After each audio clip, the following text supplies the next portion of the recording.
মাছের ডিম ভাজা বাঙালির শুধু একটি খাবার নয়, এটি বাঙালির শখের এবং ভালোবাসার একটি খাবার।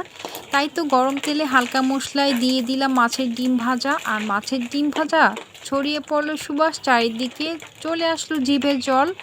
আর জিভে জল তো আসতেই হবে, মাছের ডিম বলে কথা। আর মাছের ডিম ভাজতে ভাজতে বন্ধুরা, তোমাদের সাথে রিমা আর সোহানের গল্পটা শেয়ার করছি। রিমা আর সোহান একে অপরকে খুব ভালোবাসতো, ভবিষ্যতে বিয়ে করবে বলে এই স্বপ্ন নিয়ে তারা সম্পর্কটা এগিয়ে যাচ্ছিল। কিন্তু একসময় রিমা জানতে পারলো সে মা হতে চলেছে। খবরটি শুনে রিমা খুব ভয় পেয়ে গেল, ভাবলো এখন দুজন মিলে সব কিছু সামলে নেব। কিন্তু সোহান বদলে গেল মুহূর্তের মধ্যে। সে বলল, এই সন্তানের দায়িত্ব আমি নিতে পারবো না। তারপর ধীরে ধীরে সে যোগাযোগও কমিয়ে দিল। রিমা আস্তে আস্তে খুব ভেঙে পড়ল। তবু সে বুঝলো জীবনের কঠিন সময়ে নিজের শক্তিটা সবচেয়ে বড় ভরসা।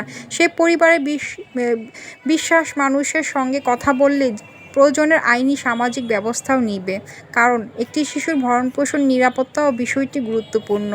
এমন পরিস্থিতি আইন ও সমাজের সহায়তা নেওয়া উচিত, রিমা ভাবল।